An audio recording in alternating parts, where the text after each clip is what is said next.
Hello, friends, and welcome back to Stories About Entitled People. In our first story, Karen decided to complain to the person in charge, and, well, it turned out to be our OP. What do you say now, Karen? But before we begin, don't forget to subscribe to our channel if you're new here and turn on notifications so you don't miss a new video every single day. Here we go. That's state law! So I work at a liquor store in my hometown and had quite the interesting exchange with an older couple a few weeks ago. To set up, this happened on a Sunday afternoon, probably 30 minutes before we were about to close. The store was packed and we only had one register open as the other one was being counted down. Enter the older couple. They search around the store for a few minutes, occasionally asking me questions about the products, and they finally come to their decision. I ring up all their items and give them their total. After I give it to them, they seem shocked that it was as high as it was. They got 2 6-packs and a big bottle of scotch. Husband, well, that can't be right. Me, let me see. Yes, sir, $79.99 for the scotch, and the 6-packs are both $9.99. Wife, oh, well, this bottle's marked at $15.99. Me, oh, hang on, let me check. It was the only one of those bottles to be marked at that price, as we make out price tags for each bottle individually. Me, I'm sorry about that mix-up. I can give you 15% off the bottle if you still want it. W, I thought you had to give it to me at the price it was marked. Me, I'm sorry, ma'am. We have a store policy that if it's mismarked more than $15, I can only give you 15% off. If it was under $15, I could give it to you at the marked price. Him, no, you have to give it to me at $15.99. I'm the customer, and the customer is always right. Me, I'm very sorry, sir, but if you still want the bottle, I can give it to you for 15% off. Him, no, you have to give it to me at the marked price. That's state law. Woman, yeah, that's state law. Me, well, I've never heard of that state law, but I can't give it to you at $15.99. Husband, well, then I'm going to need your name and your name. My coworker had come back from counting the drawer, your boss's name and the number of this store.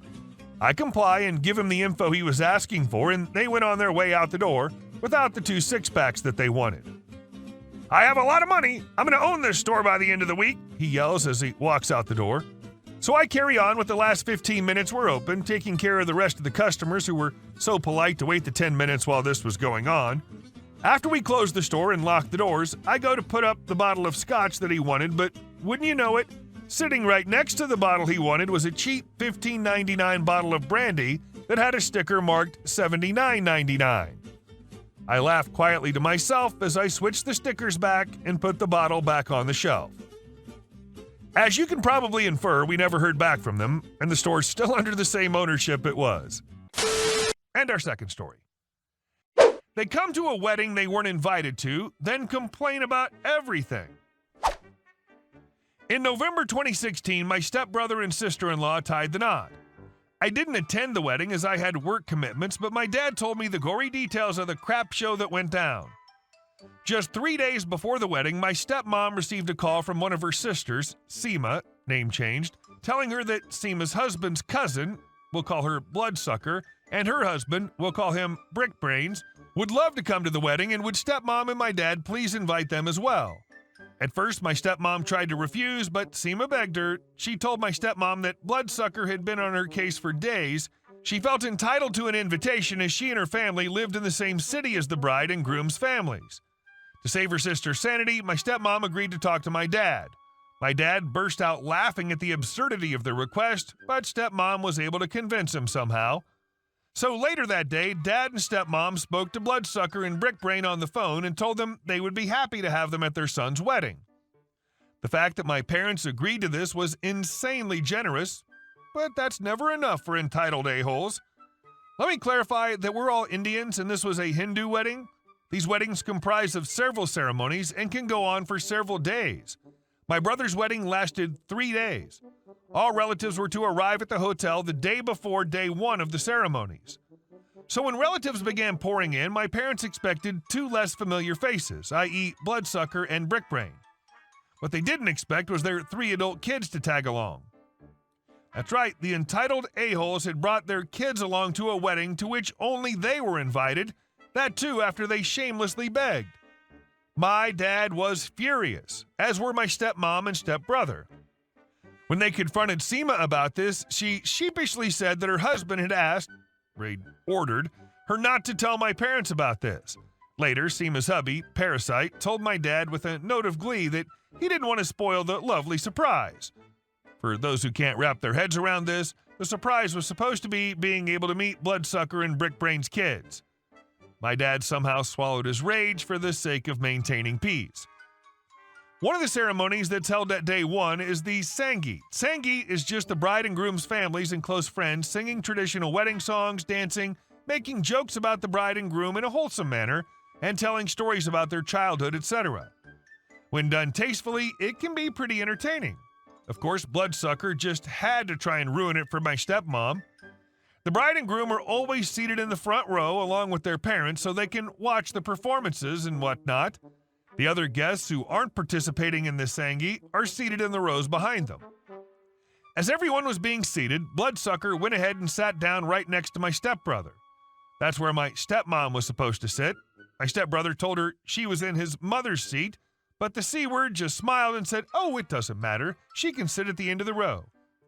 My dad was about to raise his voice when Parasite somehow had the sense to persuade his cousin to sit in the subsequent row. She had the nerve to look offended as she complied.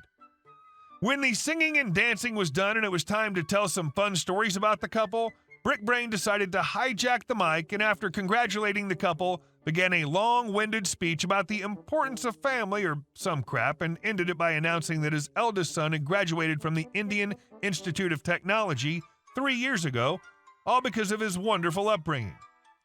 My dad managed not to pull him off the stage by his collar, and when he was finally done, the ceremony continued. On the morning of day 2 of the wedding is the haldi ceremony. It's basically just applying a turmeric paste on the bride and groom so their bond can be strengthened. Don't ask me to go into details, I really don't know much about this one. Anyway, Bloodsucker had been hounding my stepmom all morning, constantly trying to convince her that there was something wrong with the ceremony it was being organized. My stepmom suffers from anxiety, and this bee just made her more and more nervous. She was so stressed out that when she was about to apply to the turmeric paste on her son's face, the bowl containing the paste fell out of her hands. Bloodsucker took this opportunity to rant about how inauspicious this was and how my stepmom had ruined an important ceremony. My dad had had enough and told her to be quiet and that her rant was not helping. My stepmom was in tears. She's a very traditional person, and this ceremony was important to her. My dad and stepbro, along with some of his friends, were able to console her. My dad had made up his mind to ask the crazy relatives to leave, but my mom pleaded with him not to. Her reasoning was that she didn't want any bitterness on such a joyous occasion. Exactly how a little bitterness would have been worse than Bloodsucker and Brickbrain's constant interference is beyond my ability to comprehend. Anyway, at dusk of day 2 was the Farah ceremony. This is when the bride and groom circle the fire 7 times as the priest chants mantras. Before the Farah, my dad took Parasite aside and had a word with him. He told the crap stain that if he heard a peep out of Bloodsucker or Brickbrain before or during the ceremony, he would throw their entire family out. Parasite's actually a bit scared and intimidated by my dad and assures him that he would keep his cousin and her husband in check. Thankfully, the ceremony went smoothly and without any drama. Day 3 of the wedding was the Bidai. This is when the bride bids goodbye to her family. This is usually a pretty emotional moment. As my sister-in-law was hugging her mom, her tears flowed, as did some of her makeup. Bloodsucker snickered and told her to fix it quickly if she didn't want to look ugly on her wedding day. My stepbrother told her the bride looks lovely as always, and why doesn't she just go wait in her cab? Later that day, Bloodsucker would complain about how disrespectful my stepbro is to his elders. Oh, and did I mention that at every meal, entitled relatives' kids complained about the food and how it wasn't to their liking? Because they did. Also, as the rooms had been booked at the hotel in accordance with the number of guests invited, my parents had to share their suite with Bloodsucker's daughter. 2 of my stepbrother's best friends had to share their rooms with their sons. Also, Brickbrain tried to taunt my dad for splitting the cost of the wedding with the bride's parents and not making them pay for all of it. Typical chauvinistic South Asian mindset. My dad coldly told him to mind his own business. The relatives were supposed to spend the night of day 3 at hotel rooms that they'd agreed to pay for before leaving the next morning. However, the entitled circus decided they'd rather crash at my parents' place. When they were told that there wouldn't be enough space as there's only one guest room and it wouldn't be big enough for all of them, they had the audacity to suggest that either my parents or stepbro and sister-in-law sleep in the living room to accommodate them. This was the proverbial last straw.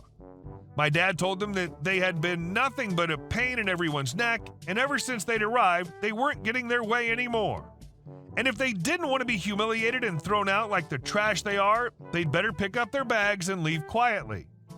They knew my dad meant business and left. With bloodsucker fake sobbing, my dad also called Parasite immediately after the entitled circus left and gave him an earful. Bloodsucker, Brickbrain, and their brood are now banned from entering my parents' home or even contacting them ever again. And our last story. I'm refusing to divide the property 3 ways. I, 42-year-old male, am being harassed by my family for refusing to sign papers that would divide my family property 3 ways. We live on a piece of land that used to be 600 square meters. 15 years ago, my aunt, Aunt 1, the eldest of the siblings, decided to move to the U.S. with her family, selling her portion of the property. Since there were already houses built, it would have been difficult to equally divide the land, so instead they decided to sell the whole house, which took up 280 square meters. The remainder was 2 houses, one which is Aunt 2's house, 230 square meters, and my mom's house, which was around 90 square meters. My mom has long been having mental issues, which made me the executor of her legal care and property. Recently, Aunt 2 is declared of wanting to sell her house and move to the countryside. They prepared papers for legally parting the remaining land and asked that I sign it to get it over with. When I looked at the papers, it declared that the land was going to be divided 3 ways between my mother and 2 aunts. I, of course, asked why this was the case. They decided that my aunt in the U.S., who sold off almost half the land years ago, would still be a part of the arrangement. I refused, saying that it doesn't make sense that she's part of the division, when she clearly sold her part years ago. After much discussion, it turns out that when Aunt 1 sold her share, she gave a hefty payout to Aunt 2, but excluded my mother, claiming she wouldn't need it due to her mental issues. This angered me, and I refused to sign anything unless it was a 2-way split and that it has to be equal, even if they have to demolish a part of their existing house.